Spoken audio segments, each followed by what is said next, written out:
জয় গুরু। আজকে সহানুভূতি কথাটি নিয়ে আমরা আলোচনা করব এবং এর সঙ্গে ধর্মের কি সম্পর্ক এটা নিয়ে। এখন সহানুভূতি কথাটা আমাদের খুব পরিচিত কথা, কিন্তু এটাও অনেকে বলে থাকেন যে আজকাল সহানুভূতি যেন কম পড়ছে আজকালকার দিনে। ভূপেন হাজারিকার একটি বিখ্যাত গান আছে যার কথাগুলি অনেকটা এরকম, দু একটি কথা, যে মানুষ মানুষের জন্য একটু সহানুভূতিও কি মানুষ পেতে পারে না। এই গান লেখার একটি উদ্দেশ্যও কিন্তু এরকম, বা কোথাও তার মনে হয়েছে যে মানুষ আজকে ততখানি সহানুভূতিশীল নয়, যে জন্য সহানুভূতির কথা এই গানে পরিস্ফুট হয়ে উঠেছে এবং মানুষের কাছ থেকে মানুষ একটু সহানুভূতি চাইছে। এখন প্রশ্ন হচ্ছে, সহানুভূতি কি? সহানুভূতি জিনিসটা কি? উত্তর হচ্ছে, এটা একটা অনুভূতি। কি অনুভূতি? না, মানুষের সুখে সুখ বোধ করা আর দুঃখে দুঃখ বোধ করা, এটাই হচ্ছে সহানুভূতি। আবার বলছি, মানুষের সুখে সুখ বোধ করা এবং দুঃখে দুঃখ বোধ করা, এটাই হচ্ছে সহানুভূতি। এবং এটা একটা স্বাভাবিক বলা যায় সূত্র বা আইন, স্বাভাবিক বা প্রাকৃতিক আইন বলা যায়, ন্যাচারাল ল, এবং মানুষের একটা স্বাভাবিক বৃত্তি। It is the normal disposition of man. যদি দেখেন কোনো মানুষের মধ্যে সহানুভূতি কমে গেছে বা তার সহানুভূতি নেই, তাহলে বুঝতে হবে সে সাংঘাতিক রকমের একটি অস্বাভাবিকতার শিকার হয়েছে। এটা এক ধরনের রোগ বিশেষ, ব্যাধি বিশেষ। হয়তো বাইরের থেকে বুঝতে পারছেন না এই ব্যাধির স্বরূপকে, এই ব্যাধির উপসর্গকে, কিন্তু এটা বলতেই হবে, যেহেতু এটা স্বাভাবিক বৃত্তি অথচ তার মধ্যে সহানুভূতি দেখা যাচ্ছে না, তাহলে বলতেই হবে সে এক ধরনের অস্বাভাবিকতার শিকার, এ ভিকটিম অফ অ্যাবনর্মালিটি। তো যাই হোক, এই সহানুভূতি এখন অনেকে দেখায়, দেখবেন। এখন প্রশ্ন হচ্ছে, সহানুভূতির রূপ আমরা কোথায় দেখতে পাই? সহানুভূতির প্রকৃত রূপ আমরা কোথায় দেখতে পাই? সহানুভূতির প্রকৃত রূপ কিন্তু দেখতে পাই অনুসন্ধিৎসু সেবার মধ্য দিয়ে। শুধু মুখে সহানুভূতি দেখালাম, শুধু মুখে বড় বড় কথা বললাম, তাহলে কিন্তু সেটা সহানুভূতি নয়। হ্যাঁ, কিছু কারো দুঃখে, কারো অসুবিধায় কিছু দেবার চেষ্টা করলাম না, শুধু মুখে বললাম, তাহলে হয়তো বুঝতে হবে এ সহানুভূতির বিশেষ কোনো দাম নেই। এই প্রসঙ্গে একটি মজার কথা মনে পড়ছে। শ্রী ঠাকুর অনুকূলচন্দ্র তার এক শিষ্যা কালীষষ্ঠী মাকে বলেছেন, কালীষষ্ঠী মা বলেছিলেন, দেবার তো খুব ইচ্ছা হয় কিন্তু সবসময় হয়ে ওঠে না, ইত্যাদি ইত্যাদি। তো মজা করে ঠাকুর অনেকটা এরকম কথা বলেছিলেন যে বলছেন কি, আছে শুধু মুখের হাই, দেবার ইচ্ছা তো অনেক কিন্তু দেবার কিছুই নাই। মানে অনেক, আমি এক্স্যাক্ট কথাটা বলছি না, কথাটা অনেকটা এরকম, মানে মজা করে বলছেন ঠাকুর। এটা বলতে চাইছেন আসলে যে মুখের কথার যে সহানুভূতি, সেটাও এক ধরনের সহানুভূতি, সন্দেহ নেই, কিন্তু সেটার বিশেষ দাম নেই যদি তা কাজের মধ্য দিয়ে পরিস্ফুট না হয়। সুতরাং সেবা, অনুসন্ধিৎসু সেবা, কীরকম সেবা হবে?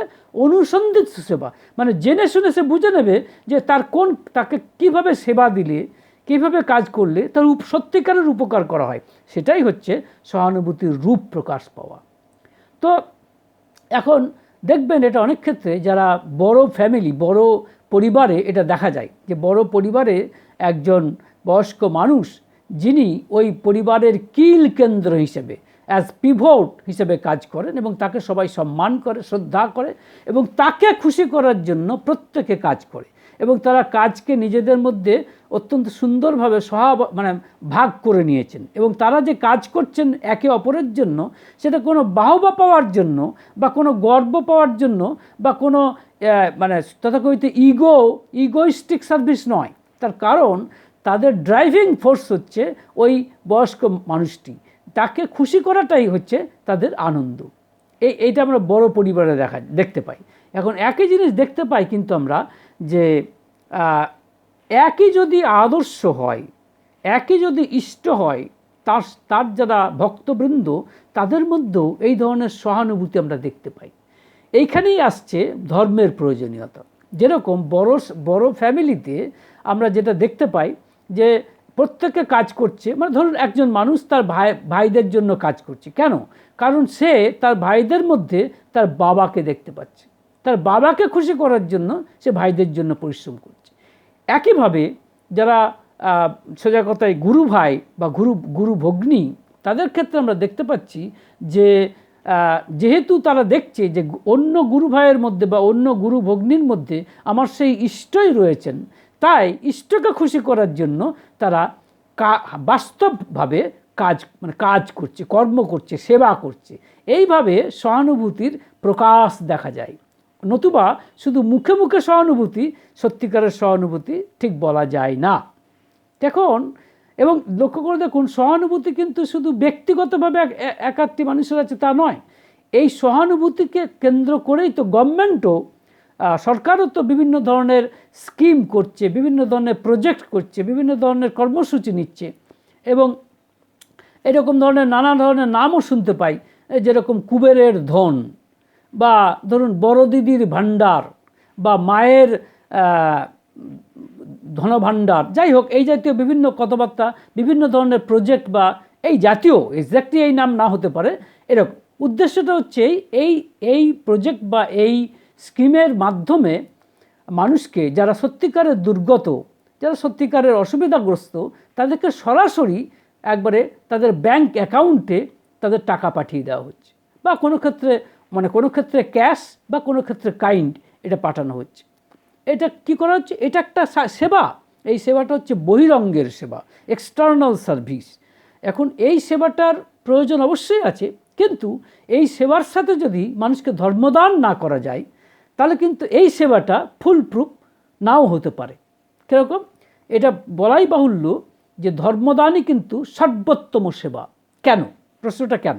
ধরুন কোনো গভর্নমেন্টই হোক বা কোনো মানুষ আরেকজনকে সহানুভূতির সঙ্গে আরেকজনকে সেবা করলো, তাকে কিছু দিল, কিন্তু প্রত্যেক মানুষই মনে রাখবেন, সে গরিবই হোক আর ধনী হোক, whatever may be the case, সে স্বাস্থ্যবান মানুষই হোক বা রোগগ্রস্ত মানুষই হোক, প্রত্যেক মানুষই কিন্তু কোনো না কোনো প্রবৃত্তির দ্বারা আক্রান্ত, মানে প্রবৃত্তির অভিভূতির দ্বারা আক্রান্ত। প্রবৃত্তি কীরকম? 6টা প্রবৃত্তি আমরা বলা হয় আছে, যেরকম কাম, মানে কামনা, বাসনা, আমি এরকম একটা বিরাট ঘর চাই, একটা ঘরে হবে না 10টা ঘর চাই, আমার বিরাট একটা গাড়িতে হবে না 10টা গাড়ি চাই, গাড়ি বাড়ি, এরকম নানা ধরনের কামনা বাসনা। কাম, ক্রোধ, রাগ, অন্যের প্রতি আমার রাগ হচ্ছে, হ্যাঁ, কাম, ক্রোধ, লোভ। লোভ আমার একটা প্রবৃত্তি, হ্যাঁ, এবং কাম, ক্রোধ, লোভ, মোহ, মদ, মাশ্চর্য ইত্যাদি প্রবৃত্তি রয়েছে।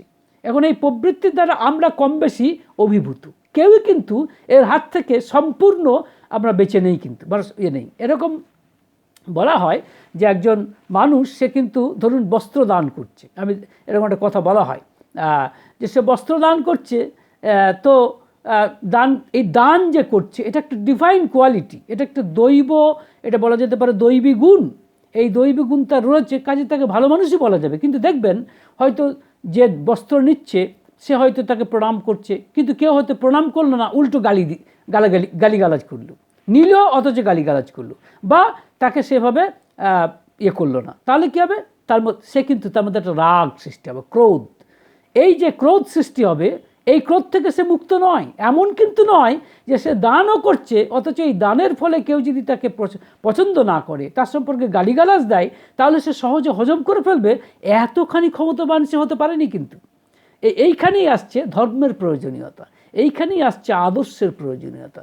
ধর্মই একমাত্র পারে, এই জন্য ধর্মদানই হচ্ছে সর্বোত্তম সেবা। এই কারণ ধরুন কোনো গভর্নমেন্ট বলুন, সে স্টেট গভর্নমেন্টই হোক বা সেন্ট্রাল গভর্নমেন্টই হোক, কোনো প্রজেক্ট বা প্রোগ্রামের সাহায্যে মানুষকে সাহায্য করছে, অর্থ সাহায্য হতে পারে বা অন্য ধরনের কাইন্ডস দিয়ে সাহায্য করছে। কিন্তু দেখা যায় যে একজন প্রবৃত্তিপরায়ণ মানুষ, সে সব কিছুকেই কিন্তু, তাকে যদি শিক্ষাদানী করা হোক, আর মানে ধনদানী করা হোক, বা প্রপার্টি সম্পত্তি দানী করা হোক, সে কিন্তু তার প্যাশনকে, তার প্রবৃত্তিকে, মানে সেবা করার কাজে সেগুলোকে লাগাবে।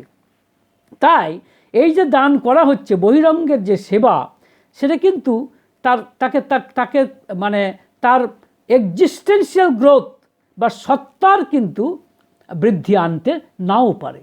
তার কারণ প্রশ্নটা হচ্ছে এইখানেই যে তার ভিতরে একটা রোগ আছে, এভারি ডিপ সোর লাইজ ডিপ ডাউন, গভীর ভিতরে হৃদয়ের মধ্যে তার একটা ক্ষত আছে। এই ক্ষতর জন্যেই সে আজকে এই অবস্থায় পড়েছে এবং অন্যদেরকে দুর্ভোগ মানে করতে বাধ্য করছে। এই রোগটাকে যদি সারানো না যায়, তাহলে বাইরে থেকে সেবাটা ততখানি ফুলপ্রুফ নাও হতে পারে। যেরকম যেন এই যে মানে একটা ফুটো পাত্রে জল দান করা, আপনি জল দান করছেন কিন্তু ফুটো দিয়ে বেরিয়ে যাচ্ছে।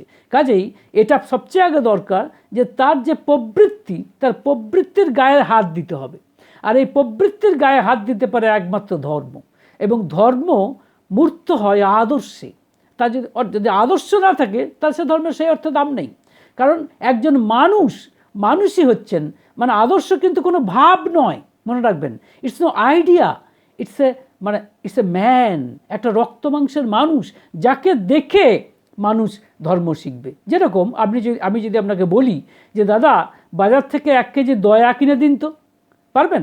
পাওয়া যাবে না। কিন্তু যদি বলেন দয়া বলে কোনো জিনিসই নেই, তাহলে ভুল বলছেন। দয়াটাকে যদি আপনাকে বুঝতে হয়, উপলব্ধি করতে হয়, অন্তরে আয়ত্ত করতে হয়, তাহলে একজন দয়াবান লোককে দেখতে হবে। যেরকম মাকে দেখলে আমরা মমতাকে বুঝতে পারি, মায়া কাকে বলে, মমতা কাকে বলে বুঝতে পারি, সেরকম একজন আদর্শকে দেখলে বুঝতে পারি যে প্রবৃত্তির তিনি অধীশ্বর, আর আমরা হচ্ছি বৃত্তাধীন, মানে বৃত্তিগুলির অধীন। কাজে এই বৃত্তিগুলির গায়ে যদি হাত না পড়ে, তাহলে বহিরঙ্গের যে সেবা, সেটা কিন্তু সর্বার্থ মানে সার্থক নাও হয়ে উঠতে পারে, এবং সেটা অনেক ক্ষেত্রে এমনকি ক্ষতিকর হতে পারে তার পক্ষেও, এমনকি সমাজের পক্ষেও সেটা ক্ষতিকর হয়ে দাঁড়াতে পারে। কারণ সে কি করবে, সে তার চাহিদা উত্তরোত্তর বেড়ে যাবে, এবং উত্তরোত্তর বাড়ার ফলে, এবং সে এই পয়সা নিয়ে বা এই কাইন্ডস নিয়ে সে কিন্তু নিজের সত্তাকে বর্ধিত করার চেষ্টা করবে না, সে সত্তাকে খর্ব করার চেষ্টা করবে। আর যে মানুষ তার সত্তাকে খর্ব করতে পারে, সে অন্যকে আঘাত করতে পারে, এবং অন্যের সত্তায় আঘাত করাটা তার কাছে কোনো ব্যাপারই নয়। সুতরাং সে অন্যের সত্তায় কেবলই আঘাত করতে শুরু করবে। তাই দানটাও কিন্তু, দানই বলুন বা সেবা বলুন, এমনভাবে করতে হবে যাতে একই সাথে বহিরঙ্গের সেবাও করা যায় এবং অন্তরঙ্গের সেবা, যা নাকি ওই প্রবৃত্তির ওই যে কঠিন অসুবিধা, ওই যে অভিভূতি, সেই অভিভূতির হাত থেকেও বাঁচাতে হবে, তা নাহলে হবে না। তো সেই অর্থে সর্বোত্তম সহানুভূতিশীল ব্যক্তি কে? নিঃসন্দেহে ভগবান। 2 ধরনের ভগবান আছে, একটাকে বলে ইম্পার্সোনাল গড, আর একটাকে বলে পার্সোনাল গড। অনন্ত ঈশ্বরকে, যিনি সর্বত্র রয়েছেন, যার কোনো আকার নেই, নিরাকার ঈশ্বর, কিন্তু তাকে আমি বুঝতে পারি না। তাই আমাদের বোঝার সুবিধার্থে তিনি নররূপে, মানুষ রূপে আসেন। আর যখন আসেন, তিনি হচ্ছেন পার্সোনাল গড, তাকে আমরা বলি পুরুষোত্তম, সুপ্রিম পার্সন। রামচন্দ্র এসেছেন প্রথম পুরুষোত্তম হিসেবে, তারপরে ভগবান শ্রীকৃষ্ণ, তারপরে আর একটা সিরিজ আছে। যেমন পুরুষোত্তমেরাই হচ্ছেন সত্যিকারের সর্বোত্তম সহানুভূতিশীল ব্যক্তি। তাকে দেখেই সহানুভূতি কাকে বলে তা বুঝতে পারি। কারণ তারা মানুষের বহিরঙ্গের সেবাও যেমন করেন, একই সঙ্গে অন্তরঙ্গের সেবাও করেন। যেমন আমার ক্ষেত্রে আমি মনে করি যে শ্রী শ্রী ঠাকুর অনুকূলচন্দ্র একজন পুরুষোত্তম। আপনারা আমার সঙ্গে একমত হতেও পারেন, নাও হতে পারেন, আমার কোনো বক্তব্য নেই। তো তিনি তার সারা জীবন ধরে মানুষের জন্য করেছেন, দুর্গতদের পাশে থেকেছেন, মানুষের সেবায় তিনি নিজেকে বলতে পারেন আত্মোৎসর্গ করেছেন। কিন্তু এত শত করা সত্ত্বেও মানুষ কিন্তু তার বিরোধিতা করেছে, যত রকমভাবে পারে তীব্রভাবে করেছে। কিন্তু এত সত্ত্বেও তিনি কিন্তু হতোদ্যম হননি। তিনি কিন্তু তার আনবাউন্ডেড লাভ, তার বাধাহীন ভালোবাসা মানুষকে দিয়েছেন অকাতরে, এবং এই ভালোবাসার ফলে অত্যন্ত অসচ্চরিত্র ব্যক্তির মধ্যেও তিনি দেবত্ব ভাব উন্মোচন করতে পেরেছেন। এ তো আমরা দেখেছি। কাজেই তিনি হচ্ছেন সেই অর্থে সর্বোত্তম সহানুভূতিশীল মানে ব্যক্তি, যদি বলেন ব্যক্তি, বা বলতে পারেন অল ফরগিভিং গড, যাই বলুন না কেন, সে তাকে দেখে শিখতে হবে। তাই যদি মানুষের মধ্যে শুধু সেবা দান করলাম কিন্তু আদর্শকে দান করলাম না, তাহলে সেই দান ফুল প্রুফ বা 100% পারফেক্ট হয়তো হলো না। কাজেই উপসংহার পর্বে আমার এটা বলতেই ইচ্ছে করে যে এরকম সেবা আমাদের করতে হবে যেটা বহিরঙ্গের সেবাও এবং অন্তরঙ্গের সেবাও। বহিরঙ্গের সেবা করতে গিয়ে যদি ওই রকম ফুটো পাত্রের মধ্যে জল ঢালার মতো হয় তবে সে সেবাটা সার্থক হয় না। তার মানে এই নয় যে বহিরঙ্গের সেবার প্রয়োজন নেই বা এটা দরকার নেই, অবশ্যই দরকার আছে। দুর্গতদের ক্ষেত্রে বা ধরুন বন্যাক্রান্ত যারা বন্যাক্রান্ত বা দুর্ভিক্ষ পীড়িত তাদের ক্ষেত্রে সেবা করতেই হবে, তা নাহলে তার সত্তায় বিধ্বস্ত। কিন্তু একই সাথে দেখতে হবে তার বৃত্তি প্রবৃত্তিগুলি কী করে বসে আসে, আর সেটা করতে গেলে ভগবানের সাথে পুরুষোত্তমের সাথে যুক্ত হতেই হবে, তা নাহলে হবে না। ভগবান শ্রীকৃষ্ণই বলছেন গীতাতে, তানি সর্বাণি সংযম্য যুক্ত আশিত মত পর বসেহি যস্যেন্দ্রিয়ানি তস্য প্রজ্ঞা প্রতিষ্ঠিতা। মানে হচ্ছে যে যার ইন্দ্রিয়গুলি সম্পূর্ণ নিয়ন্ত্রণে আছে, যার বসে আছে এবং যে আমার সাথে যুক্ত আশিত মৎপরহ, মানে যে আমার সাথে যুক্ত সেই হচ্ছে সত্যিকারের জ্ঞানী। তাই বহিরঙ্গের সেবাও যেমন করতে হবে তেমনি ধর্মদান করে সর্বোত্তম সেবা করে মানুষকে সত্যিকারের জ্ঞানী করে তুলতে হবে। যদি করা যায় তাহলে কিন্তু সেই অর্থে সেবা, এই ধরনের সেবা কিন্তু যথার্থ হবে। কাজে উপসংহার পর্বে আমি এই কথাই বলতে চাই যে সহানুভূতি হচ্ছে একটা অনুভূতি, এবং এই অনুভূতিটা মানুষের সুখে সুখী হওয়া, দুঃখে দুঃখী হওয়া। এই প্রসঙ্গে একটি কথা না বললেই নয়, সেটা হচ্ছে সহানুভূতির ক্ষেত্রে দুটি ছোট্ট বাধা আছে। সেটি হচ্ছে এই যে হিংসা। সেটা কীরকম দেখবেন, অন্যের দুঃখে সহানুভূতি দেখানো অপেক্ষাকৃত সহজ, কিন্তু অন্যের সুখে, অন্যের আনন্দে সুখী হওয়া এবং আনন্দিত হওয়া এত সহজ নয়। তার কারণ আমার মধ্যে রয়েছে হিংসা। আমি হয়তো অন্যের দুঃখে সহানুভূতি দেখাই, এরকম আমি অনেক মানুষকে দেখেছি জানেন, তার কোনো আত্মীয়, সে নিজে হয়তো ধনী হয়েছে, তার কোনো আত্মীয় সে একসময় ধনী ছিল, সে গরিব হয়ে গেছে, তখন সেই গরিব আত্মীয়কে সহানুভূতি দেখাচ্ছে, মানে ক্যাশ দিয়ে বা কাইন্ডস দিয়ে, সেটা অপেক্ষাকৃত সহজ। কিন্তু ধরুন ওই আত্মীয় যদি কোনো একটা বড় সাকসেস পায়, তার কোনো সফলতা আসে, সেই সফলতায় তার আনন্দে আনন্দিত হওয়া, তার সুখে সুখী হওয়া কিন্তু এত সহজ নয়। তার কারণ পিছনে রয়েছে হিংসা, এই জেলাসি এটাও একটা বৃত্তি প্রবৃত্তি, বুঝতে পারছেন, বৃত্তি প্রবৃত্তির অংশ আর কি। তাই এখানেও দেখুন তাকেই ধরতে হবে যিনি হিংসার ঊর্ধ্বে, সেই পুরুষোত্তমকে ধরতে হবে। যারা কৃষ্ণের ভক্ত তারা ভগবান শ্রীকৃষ্ণকে ধরবেন যাতে করে তারা হিংসার ঊর্ধ্বে উঠতে পারেন। যারা রামচন্দ্রের ভক্ত তিনি রামচন্দ্রকে ধরবেন যাতে তারা হিংসার ঊর্ধ্বে উঠতে পারেন। যারা শ্রী শ্রী ঠাকুর অনুকূলচন্দ্রের ভক্ত তারা শ্রী শ্রী ঠাকুর অনুকূলচন্দ্রকে ধরবেন, কারণ তিনি হচ্ছেন হিংসার ঊর্ধ্বে তার অবস্থান। কত লোক তাকে হিংসা করেছে, কত লোক তার চূড়ান্ত বিরোধিতা করেছে সমস্ত সেবা পাওয়া সত্ত্বেও, কিন্তু তার এই সীমাহীন ভালোবাসা কিন্তু তিনি তাকে তা সত্ত্বেও দিয়ে গেছেন। একমাত্র তিনিই পারেন, আমরা পারি না। আরেকটি হচ্ছে সহানুভূতির পথে বাধা হচ্ছে ইনফেরিয়রিটি কমপ্লেক্স, অর্থাৎ যেটাকে বলে হীনমন্যতা।